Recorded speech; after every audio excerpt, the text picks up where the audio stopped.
This is problem 14.111 on page 980. A 6,000 kilogram dump truck has a 1,500 kilogram stone block sitting in its bed when the operator accidentally raises the bed to an angle of 30 degrees. At this angle, the cables holding the block in place break, so the block slides down the bed and impacts the tailgate. Neglecting friction between the block and the bed and assuming the truck can roll freely, determine the speed of the truck and block A immediately before the block hits the tailgate and B immediately after the block hits the tailgate. Assume a plastic impact. In other words, the impact is complete energy loss, or a better way to say it, the elastic coefficient is 0. So let's make a simplified drawing of the truck. That's good enough for the truck with the bed raised at the 30-degree angle. The truck has a mass MT, 6,000 kilograms, and the block up here has a mass MB, 1,500, or actually I call it MS for mass of stone, 1,500 kilograms.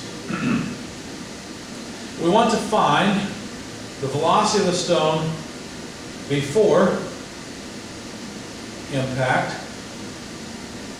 and we want to know the velocity of the stone after impact. I think they might have asked the velocity of the truck as well. We'll get that along the way. Let's see. Yeah, speed of the truck and block. So, let's say VT as well. Well, energy analysis is probably the easiest way to go in most cases, so I'll just start with that and see what happens. The initial kinetic energy plus the work of whatever forces act, looks like there'll only be one, because notice that there's no friction, but even if there were, it acts in, in direction. Well, we'd have to include it if there was friction, but fortunately there's no friction, so basically just gravity will do work on the stone. That has to be equal to whatever energy both the stone and the truck have after the, we're going to have state 2 be right before it hits the tailgate, and just see what happens. So notice nothing's moving initially, so there is no kinetic energy initially. Therefore, we have negative weight of the stone times whatever height it falls through equals 1/2 mass of truck, velocity of truck squared, because obviously as the stone rolls or falls down, the truck's going to move to the left while the stone's moving to the right, just because of conservation of momentum, plus 1/2 the mass of the stone, velocity of the stone squared. Now let's focus on delta y. It should be pretty easy to figure out. I forgot to write this down, but they said that the distance that the stone can move is 2 meters before it hits the tailgate. So it's going to drop 2 meters, but not all of it, sine of 30 degrees, right? Because it's just going to drop down. It's not going to, yes, it's going to move the full 2 meters, but down it doesn't move 2 meters. It moves, in fact, since sine of 30 is 1/2, it moves down by 1 meter. So that's the height drop. The weight of the stone is the mass of the stone times the acceleration of gravity, so 1,500 kilograms multiplied by 9.81 meters per second squared. That comes out to 14,715 newtons. Okay? So now, going back from here, let me pull the 2 to the other side and write 2 times negative weight of stone, delta y, equals mass of truck, velocity of truck squared, plus mass of stone, velocity of stone squared. And so we have 2 times negative, well, we want the weight of stone, that's 14,715 newtons. I'm going to drop my units at this, well, let's leave them in one more line at least. Equals mass of truck, 6,000 kilograms, times velocity of truck squared, plus 1,500 kilograms velocity of stone squared. And you notice we have one equation and 2 unknowns. In fact, oh, I made a mistake. I should have plugged in a delta y of -1, so my negative sign would have gone away. If you take 2 times this number, you just get 29,430. And since we've got newtons times meters, these are Newton meters. If you check the units, a kilogram times a meter squared per second squared is in fact also a Newton meter. So the units are consistent. We really don't need them anymore. So that's conservation of energy, but it only gave us one equation. It's called equation 1. We've got 2 unknowns, the velocity of the stone and the velocity of the truck. Okay. Well, let's make another diagram. Let's make an impulse momentum diagram. Here's our truck with our stone before things start moving. And then there are forces that act over the time that the stone falls. There are impulses, in other words, that act. They are the impulse of the weight, mass of the stone, g dt. The impulse from the normal force at the tires, if you like, m1 dt. Let's call this m2 dt. Right, those are just forces that act, but they only act in the vertical direction. Interestingly enough, we don't end up with any vertical motion. We only end up with horizontal motion. We end up with the stone near the tailgate, almost touching it, with the stone having some velocity, or in other words, some momentum in the horizontal direction, some momentum in the vertical direction, so ms vsy, ms vsx for the vertical and horizontal components, and the truck having some massive truck velocity of truck to the left, right? Because you can see, I hope, that since there are no horizontal impulses, these two momenta must cancel, right? In other words, the whole point of writing the whole thing was to figure out in the x direction, from all, well, in fact, let's put it over here. In the x direction, because of this momentum analysis, there's no momentum in the horizontal direction initially. There are no impulses in the horizontal direction, but we end up with negative mt vt plus ms vsx. This is not the total velocity of the stone, but it is the horizontal component of velocity. Therefore, we can plug in some numbers, move things around, and write 6,000 kilograms times the velocity of the truck equals the 1,500 kilograms of the stone times Vsx. And we're almost there, except, wait a second, we've introduced a new unknown. We don't know the direction of the velocity of the mass of the stone, so Vs and Vsx are related, but how, we don't know yet. What's the easiest way to figure that out? Well, let's see, how about some kinematics? How about studying motion?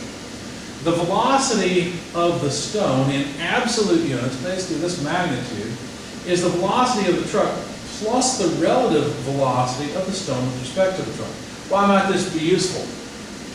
Well, because we know that the stone's velocity relative to the truck is just down the incline at 30 degrees, isn't it? So the directionality of this vector is easy to interpret. In fact, it's also straightforward. We can simply break out the x and y components of this equation from the very beginning and say the velocity of the stone in the horizontal direction, Vsx, must be equal to the velocity of the truck in the x direction. Well, that's in the negative direction, so minus Vt, plus the relative velocity. Well, how does the stone move relative to the truck? It moves to the right down a 30-degree incline. So that must be the relative velocity, which we don't know this yet, we haven't had this yet, it's a new variable, velocity of the stone with respect to the truck, times cosine of 30 degrees. Okay? In the y direction, from this equation, notice that we have the stone moving downwards, so minus velocity of the stone in the y direction equals, well, let's see, the truck has no vertical velocity, but the stone does have some vertical velocity with respect to the truck. So let's see, notice that it's negative, so minus Vs with respect to truck, sine of theta, or 30 degrees. Okay. Now, of course, if we put these two velocities in the horizontal and vertical directions together, we get the total velocity of the stone by taking Vsx squared plus Vsy squared. You see? So now we've got 5 equations and 5 unknowns. What are they? Well, let's see. There's equation 1. It's an energy equation.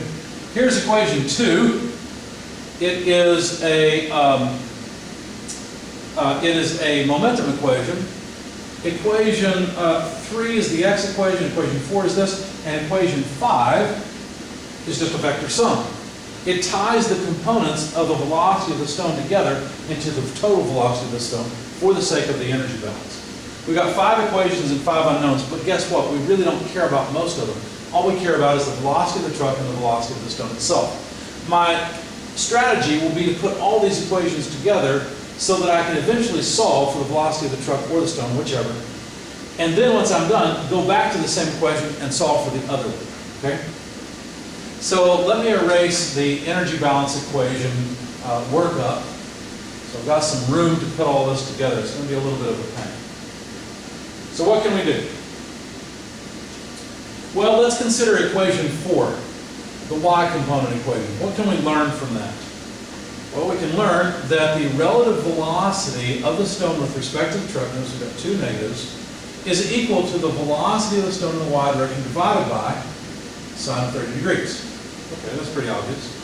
What does the x equation, or basically equation 3, tell us? Equation 3 says, well, if that's the case, then we can write Vsx equals negative Vt, and now look, we've got an expression for this in terms of something that's more desirable, Vsy.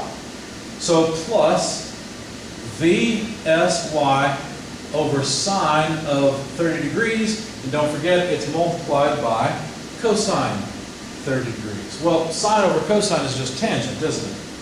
So let's make that substitution and say this is just Vsy divided by tangent theta. Try to keep things simple. Or tangent of 30 degrees. I'm going to use theta because I don't want to write 30 degrees all the time. We'll plug in 30 degrees later on. Okay?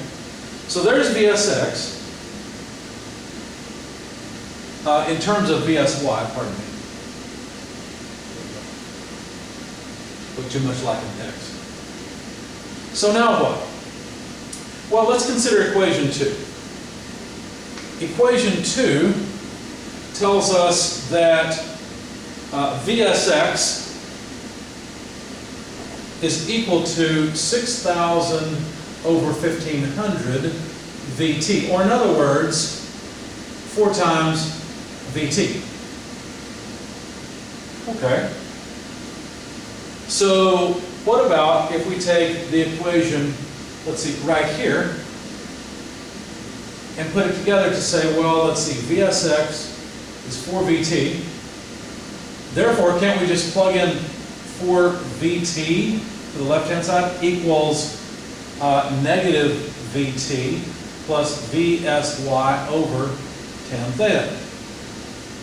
Well, that's nice because that allows us to put these two Vt's together and say 5Vt times what? Well, times tangent theta.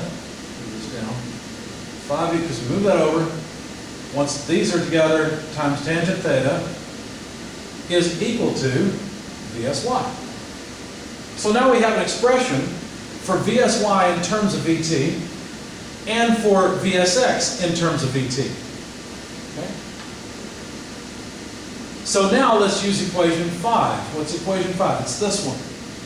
So the sliding velocity, or the velocity of the stone, is equal to Vsx squared, but Vsx is just 4t, plus Vsy squared, but Vsy is just 5Vt tan theta. That has to be squared. Simplifying this just a bit, let's see, what do we have? Well, we've got 16t squared plus, we've got, let's see, 25. Wait a second, I think I've lost a Vt. I've got 4t here, that was my mistake. It should be 4Vt, pardon me. Plus 25 Vt squared, tangent squared of theta. Or in other words, Vs squared is equal to Vt squared times 16 plus 25 tangent squared of theta. Okay. Now let's go back to equation 1, because now we can substitute in Vs squared and finally solve for Vt. As a matter of fact, I don't think we need any of this anymore because we don't care about Vst, we don't care about Vsx, Vsy. And so now we can simply work with what we've got. So yeah, we don't need any of that anymore. But notice we have invoked a couple of principles. Conservation of energy was the first, relative motion was basically last, and along the way we also had conservation of momentum. So now let's see if we can solve this. 29,430, I'm just going to drop the units, they will be consistent, equals 6,000 VT squared plus 1,500 times what? Well, VS. What is VS? Well, it is VT squared times 16 plus 25 times tangent squared of, now let's plug in 30 degrees. So if I solve for VT, what will I get? Well, I can factor out a VT here. I'll leave it on one side. I'll have this on the other, 29,430, and I have to divide by all the multipliers and then take the square root. So that would be 6,000 plus 1,500 times 16 plus 25 tangent squared of 30 degrees. And a bit longer square root sign. Plug all that into your calculator and hit the buttons right, as I didn't do initially, and you'll get about 0.8321 meters per second. I always plug in my answers twice when I go something like this to make sure I get it right. So now that we've got the truck's velocity, we should be able to figure out the velocity of the stone. I would prefer to go from here rather than rearranging the energy balance. So the VS, the velocity of the stone, is the velocity of the truck times the square root of 16 plus 25 tangent squared of theta. I don't know of any way to simplify that. Now that we know the velocity of the truck, let's see, 0.8321 meters per second, root 16 plus 25 tangent squared of 30 degrees. We get the velocity of the stone to be about 4.1047 meters per second. And guess what? We're halfway done with this problem. Not really, we're actually almost completely done. That's only part A. What about after impact? Oh my goodness. Well, after impact, anytime there's an impact, you probably need to use impulse momentum because that impact will have an impulse that's internal to the system if you take the two bodies that hit each other. So, know that the elastic coefficient, or better yet, the coefficient of restitution, there is zero. It's perfectly plastic impact. So it almost seems like we need to consider the truck with the stone about to hit the tailgate, and all the impulses caused by the stone hitting the tailgate. And it seems like it's going to be a big pain because there's going to be a component in this direction. And we know that in the end, we don't know, right? We think maybe the system keeps going with some combined mass of the stone and the truck with some velocity we'll call V prime. It seems like a huge pain.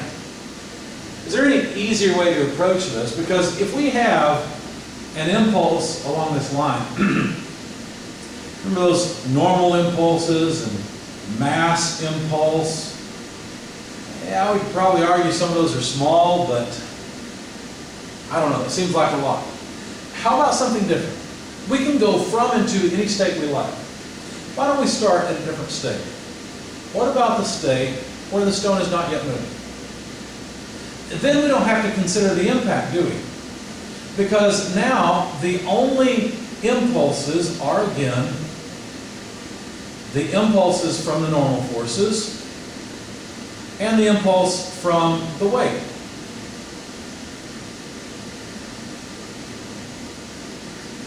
And you can say, yeah, but eventually we're going to strike the plate. That's true. We will strike the plate, but eventually we'll get here.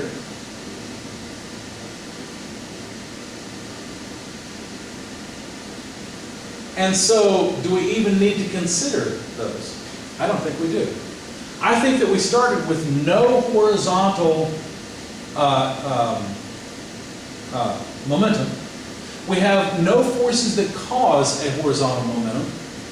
Even if you want to consider the horizontal or the forces that that cause a change, you know, once we finally get this to happen, let's call this F dt, and this one F dt. Well, wait a second, they're going opposite, aren't they? And so these two are going to cancel each other, and those two can't cause any horizontal momentum, therefore V prime is simply 0. We started with no horizontal momentum, and after everything's said and done, we end with no horizontal momentum. Okay? So that's it. It's that simple. So there's the velocity. So the velocity of the truck and the stone are the same at the end. We call it V prime because the two bodies just stick together, and it's simply 0.